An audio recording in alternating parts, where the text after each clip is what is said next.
하나님께서 우리를 사랑하십니다. 오늘도 우리 한 사람 한 사람 하나님께서 기억하시고 내 아들아 내 딸들아 하면서 말씀하십니다.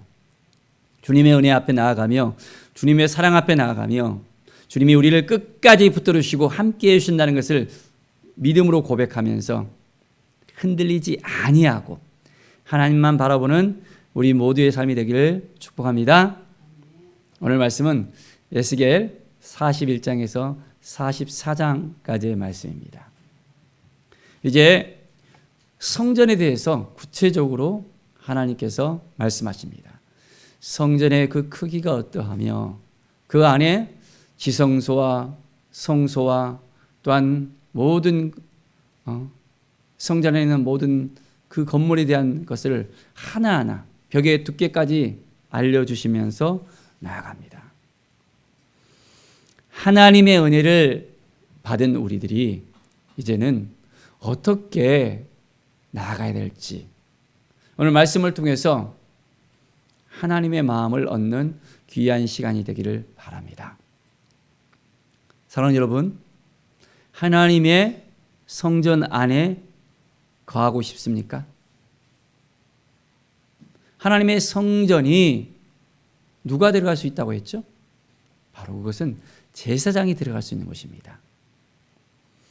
성소를 지나서 지성소로 들어가는데 성소에는 제사장이 들어갈 수 있고 지성소에는 대제사장만이 들어갈 수 있잖아요.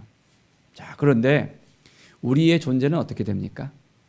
우리는 왕 같은 제사장입니다.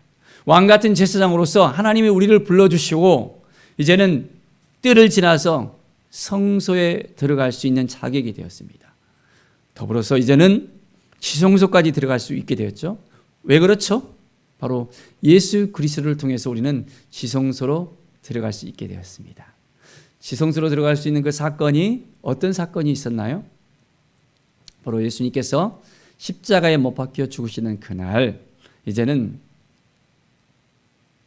성소와 지성소의 사이에 있던 그 휘장이 찢어졌습니다. 그리고 예수 그리스도의 그 보혈의 피로 우리는 온전하게 지성소로 들어갈 수 있는 바로 예수님이 앞장서시고 우리는 예수님을 따라서 대제사장 되시는 예수 그리스도를 따라서 그 지성소까지 들어갈 수 있는 것입니다. 바로 그 지성소 안에는 어떤 의미가 있습니까? 하나님의 임재가 있는 것이었습니다. 하나님의 임재를 경험할 수 있습니다. 바로 예수 그리스도를 통해서 우리는 그 임재를 경험할 수 있게 되었습니다. 자, 그런데 그 성전을 우리가 들어갈 수 있습니까? 성전이 어디에 있죠? 예루살렘에 있잖아요. 우리가 매일매일 그 예루살렘 성전에 갈 수 있습니까? 안 되잖아요.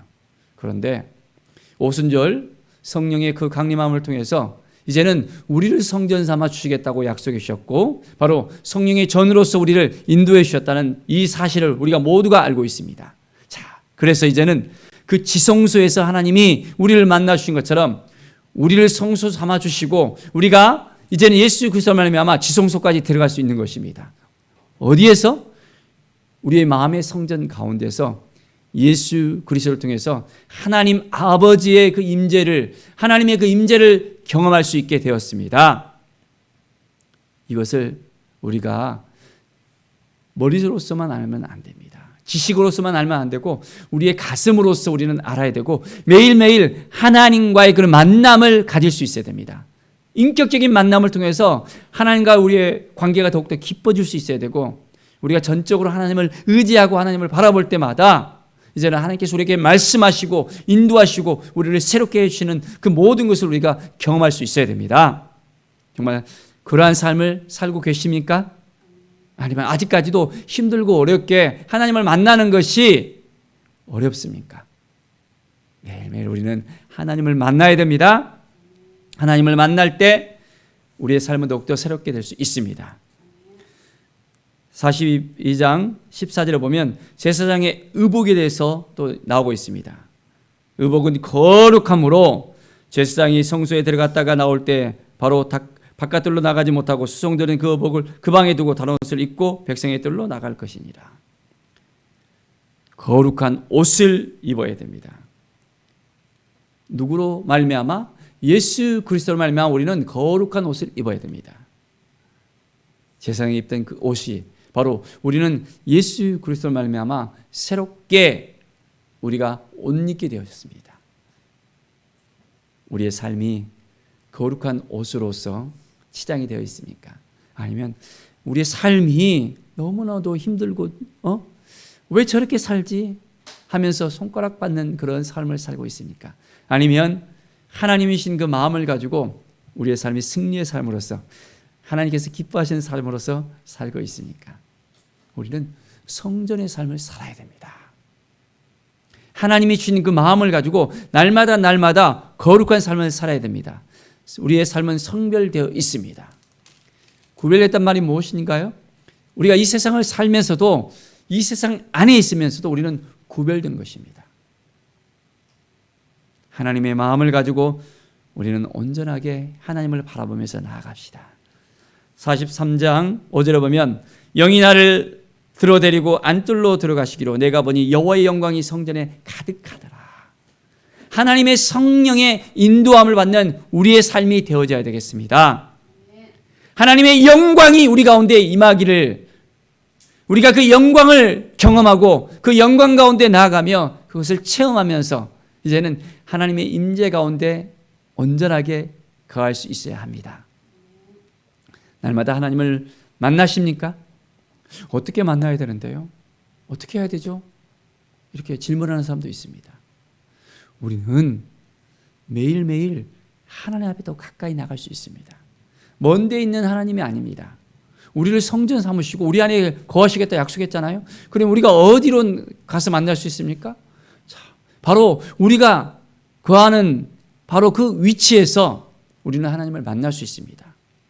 집에 있든지 사무실에 있든지 아니면 어디를 가든지 우리가 거하는 그 곳에서 우리는 하나님을 만날 수 있습니다. 그리고 하나님과의 그 긴밀한 그 만남을 가질 수 있습니다.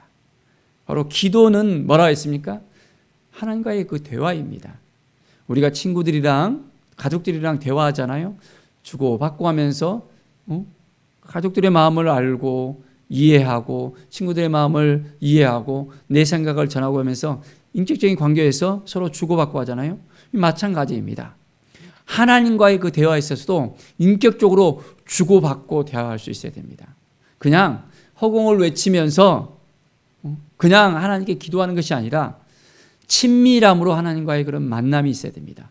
내가 하나님께 말씀드리고 하나님께서는 또한 나에게 말하고 그래서 주고받고 하면서 하나님과의 그 인격적인 대화가 이루어져야 됩니다. 그래서 우리는 말씀 가운데 하나님을 만나게 됩니다. 하나님께서 우리에게 인사이트를 줄 수 있습니다. 그 말씀이 우리의 삶을 온전히 이끌어가고 우리를 붙들어 주시고 인도하실 수 있습니다. 날마다 하나님의 은혜를 누리기를 원하십니까? 그렇다면 하나님을 부르십시오. 하나님께 나아가십시오. 철저하게 우리의 모든 걸 다 내려놓고 하나님과 함께 하십시오. 7절에 보면 인자야 이제 내 보좌의 처소 내 발을 두는 처소 내가 이스라엘 족속 가운데 영원히 있을 곳이라 했습니다. 영원히 있을 곳이라. 바로 그 성전 가운데 영원히 거하시겠다는 약속했던 우리 하나님께서 이제는 우리 가운데 함께 하시겠다고 약속하십니다.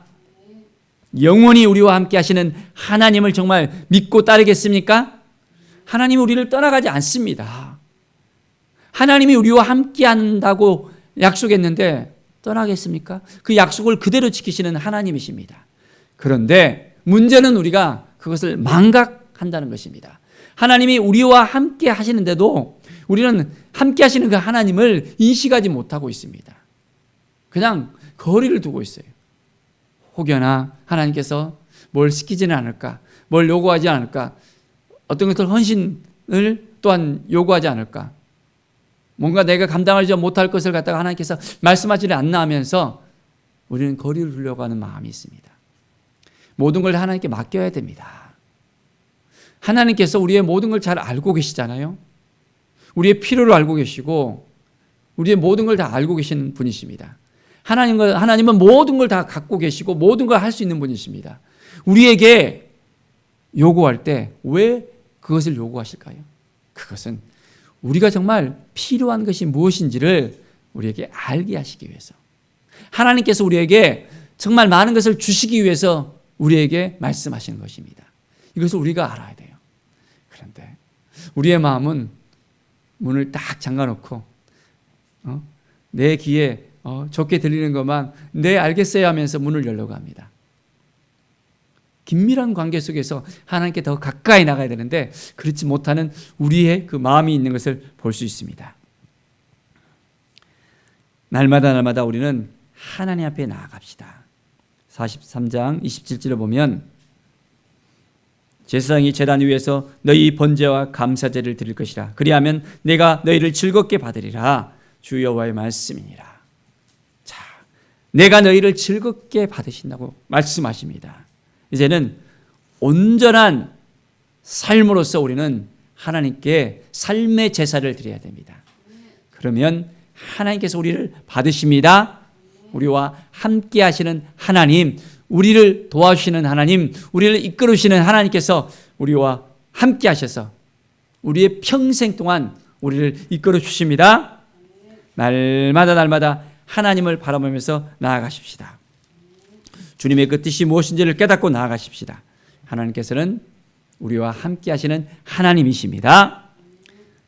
44장 30절의 말씀을 보면 각종 처음 익은 열매와 너희 모든 예물 중에 각종 거제 제물을 다 제사장에게로 돌리고 너희가 또 첫 밀가루를 제사장에게 주어 그들에게 내 집에 복이 내리도록 하게 하라. 하나님께서 말씀하십니다.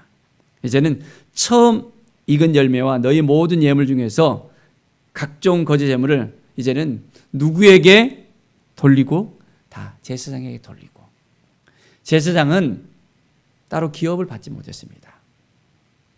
그렇기 때문에 하나님께서 이것을 제사장에게 돌릴 수 있도록 했습니다.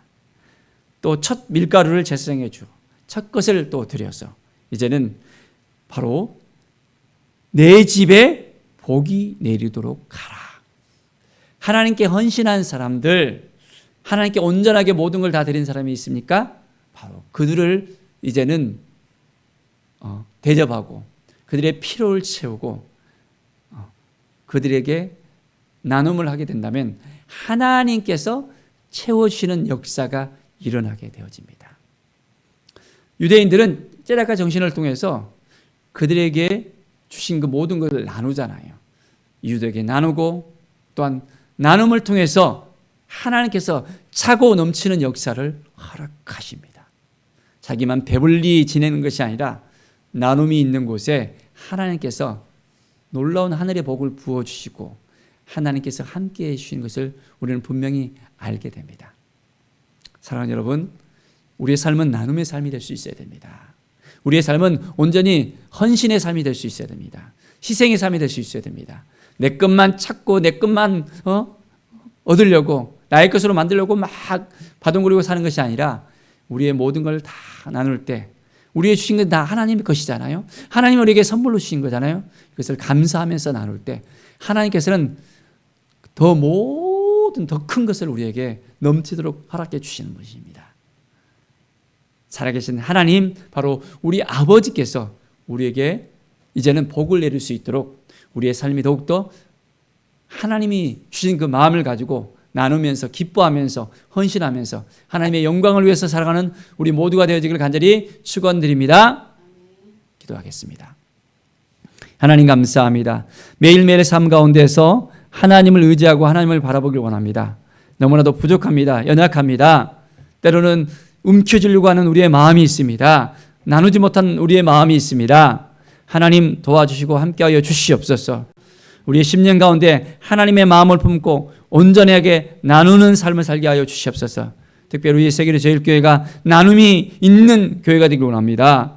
필요를 나눠주고 채워주고 이웃에 대해서 또한 교회에 대해서 선교사님들에 대해서 정말 나눔이 있는 교회가 될 수 있도록 인도하여 주시옵소서. 하나님의 은혜가 우리 가운데 넘쳐 흘러 나눔 가운데 하나님의 영광이 있게 하여 주시옵소서. 주께 모든 영광 드리며 예수 그리스도의 이름으로 기도드립니다. 아멘.